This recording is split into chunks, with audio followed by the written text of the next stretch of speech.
Good morning. Today on Spotlight, a conversation with Detroit entrepreneur and communications expert, Georgella Muirhead, the co-founder and CEO of 98 Forward, the oldest and largest Black woman-owned communications firm in Michigan. After nearly 50 years of helping to shape city and political landscapes, she will retire and pass along her business baton. And later on our Sunday morning program, meet Arabia Simeon, co-founder and CEO of the new Politics on the Go app, better known as Pogo. It's primarily for millennials and Gen Z eligible voters.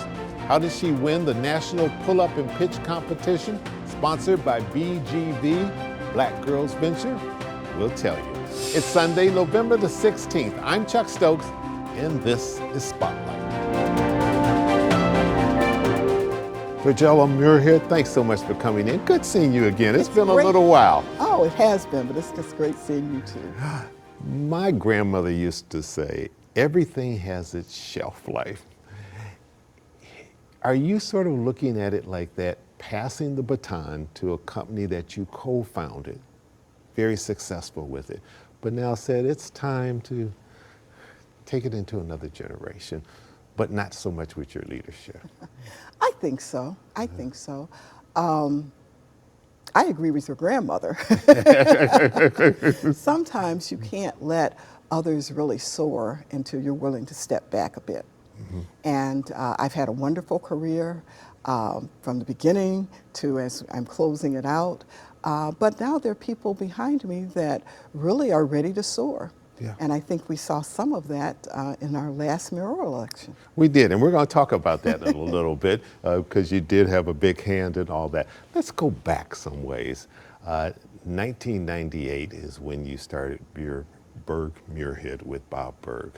But even before that, you were in the communications business in other cities before you ever hit Detroit.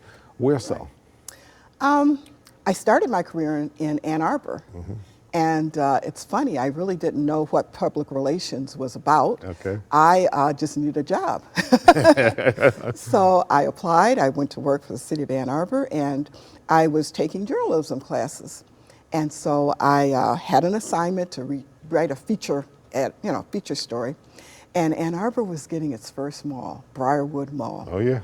So my job was real simple. I greeted people as they came to City Hall, but the one thing I was totally in charge of is the employee newsletter. Mm-hmm. And usually, you know how those things go. It's who got married, who got promoted, what jobs are available, that sort of thing. But I thought, well, maybe if I write a story, if this feature story, I got to write it anyway for class, why don't I do a feature story in the newsletter? And so I did on Briarwood. Right, and then you went to East Lansing. Then I went to East Lansing. Also worked in Southfield Communications. Sure did. And then eventually landed in the city of Detroit. Were there for, I guess, the longest period of time in city government during the days of Mayor Coleman Alexander Young. Oh my goodness. I believe in fate. Mm-hmm. And actually I first met Mayor Young when I was in Ann Arbor. Okay. And I thought at that time, oh my God, it would be wonderful to work in the city of Detroit, thinking that that was a career goal of years and years down the road. Mm-hmm. But I got a call from his press secretary, Bob Berg. Uh-huh. And he said, can I talk to you about the press secretary who lasted under Coleman Young for a long period of time. He went through several before he got to Bob Berg, right? He did, but Bob was quite unusual. He also was press secretary to former Governor Milliken. Mm-hmm. But he called me up, we had a conversation, and the rest, as you would say, is history. They oftentimes in political circles referred to Governor Milliken and Coleman Alexander Young, Mayor Young, as the odd couple in politics. One was Republican, one was Democrat, came from very different backgrounds, but they forged a great relationship together and had mutual respect for each other. Could we say that you and Bob Berg were sort of an odd couple, very different backgrounds, but you formed a company and had great success with it? Yes. Bob and I hit it off when we first met. And we just had similar values, similar goals, but we love communications. He dealt with communications from a media perspective. I loved it from events and community engagement. And we worked so well together when we worked for the mayor. As you know, we did a lot of challenging projects during Sure. that time. Yeah, challenging And, times. oh, we did. And when the mayor passed, we worked on his funeral. And I said at the end of that crazy time period, if we could get through this together and not have an argument, we could probably run a company together. And Right. we started writing our business plan the next day. In doing that. Look back a little bit. You've had so many fascinating projects and campaigns that were a success. A couple that really stand out the most that you remember they were significant in your career. You know, I've always felt that communications could help solve problems. I never looked at PR as just a soft activity that you just send out a press release. I really looked at how could you meet an objective, change a narrative, that sort of thing. One of the accomplishments I'm most proud of is I don't know what year it was, but when the Pistons won their first championship, Yep. and we were doing a parade. And if you recall back, I think it was around '68 when the Tigers won, Yes. the city got such a negative, there was such a negative story because Coming out of the 67. coming out of unrest. Yeah. '67, but also the crowd was just very enthusiastic. Right, right. And the athletes were in convertibles. Everybody wanted to see. There was a lot of pushing and shoving, but it was portrayed as a little bit rowdy, maybe a little bit, unsafe. And so looking at the Pistons parade, that was something that really weighed on my mind. Was there a way that we could do a parade more safely? And so I decided, why don't I ask the parade company if they would partner with us? Because I knew that the parade company not only did the Detroit parade, but they lend their floats around the country. Correct. So we went with the Pistons to the parade company and suggested, why don't we do a parade with floats? And they did a whole theme around the bad boys and that kind of thing. But what it did problem solving wise is it put the athletes elevated so the crowds could see them without needing to push forward. The athletes felt safe because they were up above. all of And, Yeah, I and remember. we got great publicity for it, had a wonderful parade, but more importantly, the city of Detroit ended up with a win. Not a negative story, and that's always been my goal. We're going to take a quick little break. We'll come right back.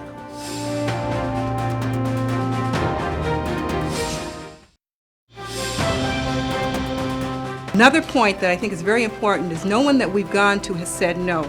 Everyone has been willing to step forward and to help the campaign, and hopefully that momentum will continue. We're talking about a no crime day. It's not the mayor's problem. It's not just the city's problem or political people's problem or the police problem. It's a community problem. And we're showing a little video too back during that time. A young Isaiah Thomas with then Mayor Coleman Young on a campaign that you were very much involved in as well in terms of addressing crime in the city of Detroit. That took a lot of work to put that together too. And of course Coleman was Coleman. Yeah. The two of them got together and came up with this idea.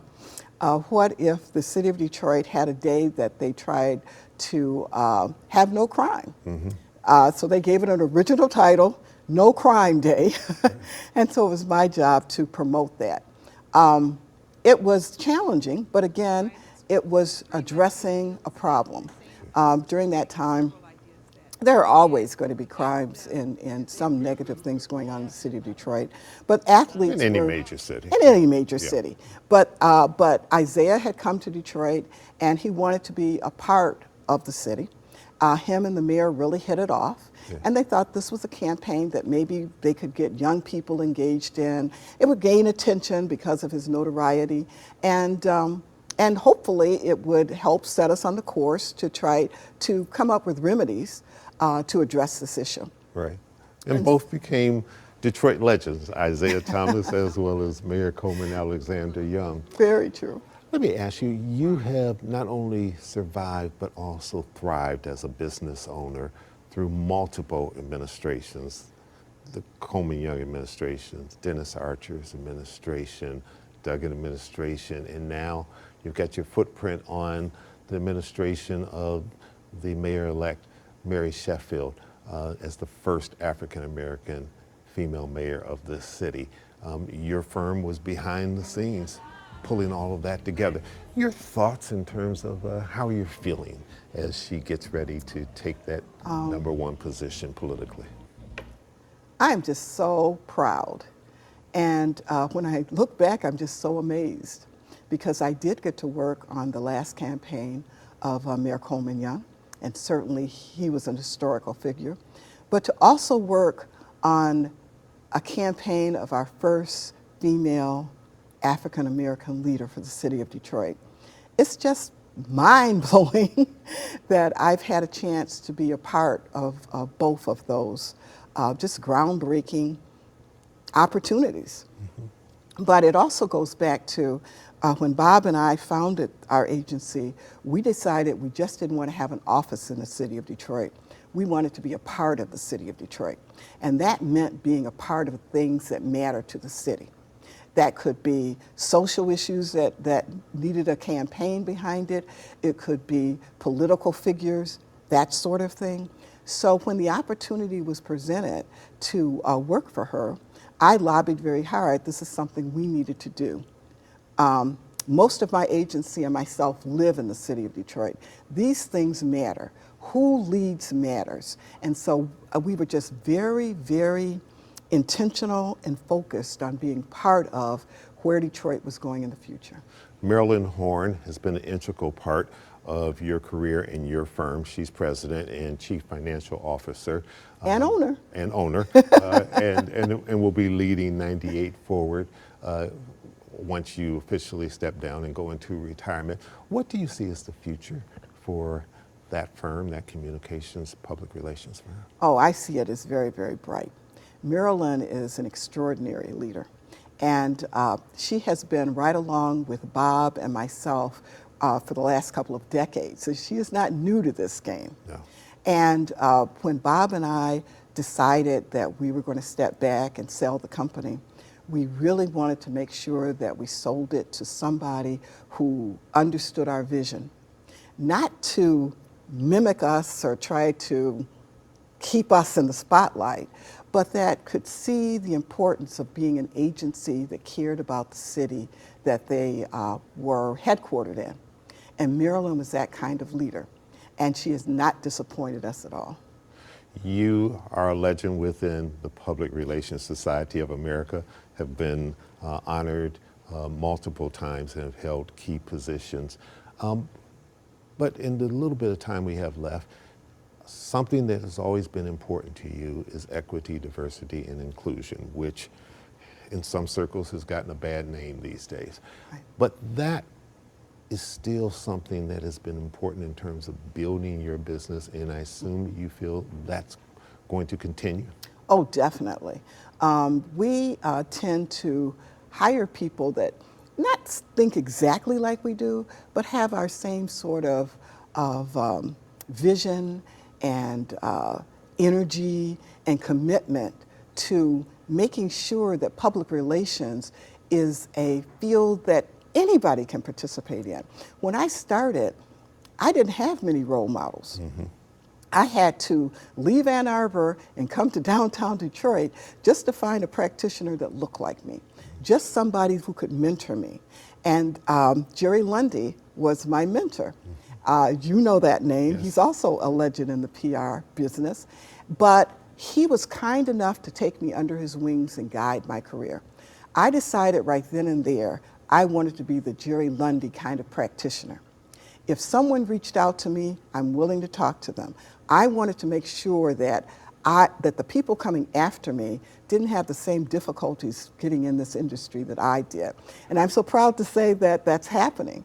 I'm a member of PRSA, you know that, I've done that for years, but many of my agency team members are members of PRSA, and their incoming president is a member of our 98 Forward team. So it's changed, and it's changed, I think, for the better.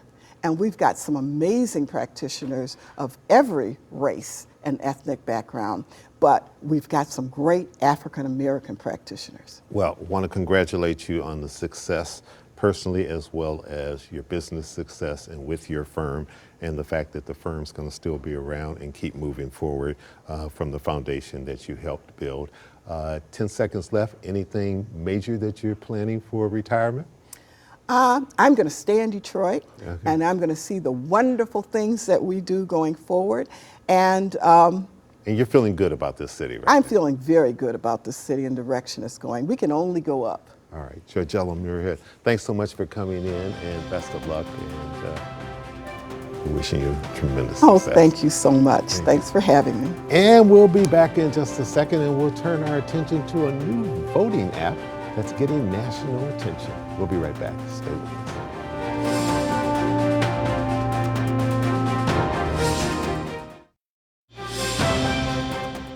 And welcome back to Spotlight. Joining me now is Arabia Simeon. She is co-founder and CEO of POGO, which she'll tell us in a little bit what that stands for. And she is also the pull-up and pitch winner. Congratulations. You're doing well? Yes, thank you so much for having me. It's our pleasure. Okay, you have created this app that's being used nationally. It's called POGO, which stands for? Politics on the go, for the generation on the go. Generation on the go. And you're using it, you want young people in particular, kind of designed for millennials and Gen Z. Anybody can use it, but that's who you're aiming for, right? Yes, we're targeting millennials and Gen Z because we'll make up 62% of eligible voters by 2036. So what is POGO? We're going to show a little bit of it on screen, but when you decided to design this, what did you have in mind? Yeah, so I really wanted to create something that felt almost like social media or a dating app, because a lot of young people use those types of platforms. So on their mobiles. Exactly. So mobile first, something that could really relate and resonate with young people. So we implemented the Tinder-like swipe, which is a very popular dating app where you can swipe left and right on politicians and save them to a ballot in the app. So it's like kind of a fun way for young people to get engaged, and we want to be that first step for them to build a civic engagement habit that doesn't just revolve around elections. And you told me you got this idea from yourself because of a little issue that you ran into with voting. Tell us a little bit about that. Yeah, so the first time I voted was on an absentee ballot. I didn't know what I was doing, and I literally just went down ballot, choosing the coolest names, the most ethnic names, trying to find people that I thought were people of color, honestly, that would represent me well. And I was super ashamed about that, and I became obsessed with that problem. Like, why aren't young people voting, and why aren't we making informed decisions? What is that actual issue there? So that's how I got started with POGO. Arabia, you're a highly educated person. You're born and raised, I guess, in New York City area. Went to Smith College, one of the Ivy League colleges, graduated from there. Worked your way kind of to Detroit as a first job, and then came up with this app. You made a pitch with this, with the Pull-Up and Pitch competition, which is sponsored by Black Girls Venture, which is, they just use BGV, and it's founded by Ami Bell, and we're going to talk to her. We wanted to talk to her in this show, ran into some technical issues. She's either on one of the coasts, East Coast or West Coast. We're going to do that at a later time. But you won this pitch competition. Tell us about that. Yeah, so that day was super hectic for me. I honestly went into the day overwhelmed because I had heard about it on Instagram through Black Tech. I'm going to hold you up 1 second. We're going to get a little quick break in here. When we come back, we'll pick up on that and you can tell us the full story. We'll be right back.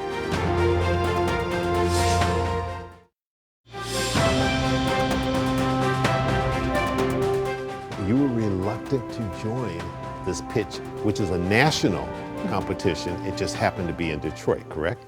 Yeah, so I was super overwhelmed that day. I actually had a partnership with the Department of Elections. They were doing their early voting party and I had a booth there. So I ended up going to set up my booth, having someone come and like watch my booth so I can go to the pitch competition that I heard about on Instagram. Because, you know, it was a 60-second pitch, and then the second round was a 3-minute pitch, I believe. So it was really a short amount of time for a good amount of money, which is $10,000, which is really impactful for early stage startups. Absolutely. And I love that it was, really focusing on like Black women. Of course, there were men that pitched and things like that, but I was super honored to be there. I was reluctant because I was trying to get back to my event and had a really busy schedule, but I also was getting kind of shy. Were you shocked when you found out Yeah. you won this national competition? Yes, I was. I was completely shocked. Honestly, there was like one of the first times where I didn't feel super confident, and I just said, I don't care. I got to just go and do this. I'm gonna get my name out there and stuff like that. So I was really excited and honored to Good be for one you. of the winners. You have engineering background or what? Yeah, so my background's in computer science and studio art, and yeah, that's why I built Pogo, because I wanted to do something that was really social impact focused. This is a nonpartisan website, so you could put any politician's name in and it would give you background information so that if you were just trying to say, okay, I see all these names on the ballot or my absentee ballot, I want to figure out who these folks are, you could just do it right there and get all the information that you want, correct? Exactly. We gather everything from their background to their financial campaign information. What's been reaction from millennials and Gen Z? They love it. They love it. So over this past election, we had over 8,000 user actions in our platform, which was a great signal towards product market fit for us. And overall, people have just been loving the interactions and being able to swipe on candidates. It makes it fun for them. And yeah, we've been seeing more and more young people getting out to vote. And that's why the work that we've been doing with the Department of Elections and Citizen Detroit is super important. Arabia, you did have a chance to briefly meet Ami Bell. And was that a thrill? Yes, she's amazing. So she was actually one out of the 4 people that gave me a pep talk that day. I kept on asking her, I was like, hey, are we gonna get to the number 80? I was literally number 86 out of 100. So I didn't even know if I was gonna be able to go, and that's why I was super reluctant. But she really was there for me and just told me to stay and stick around because she's gonna try to get to everyone, and she got to 106 people. So that was like the longest, or the most people they've ever had at a pitch competition. All right, have 10 seconds left. What's next for you? Yeah, so next year we're going on tour. We're doing a university tour around Michigan to try to engage over 10,000 young voters. So let us know if you want us to come to your school, because I'm super excited about it and we have some cool things planned. All right, very good. We'll put your website up. Arabia Simeon, co-founder and CEO of Pogo, thanks so much for coming in. Best of luck with all that you're doing. Thank you. All right, and I'm Chuck Stokes. We'll be back next week with more newsmakers in the spotlight. We hope you have a great week.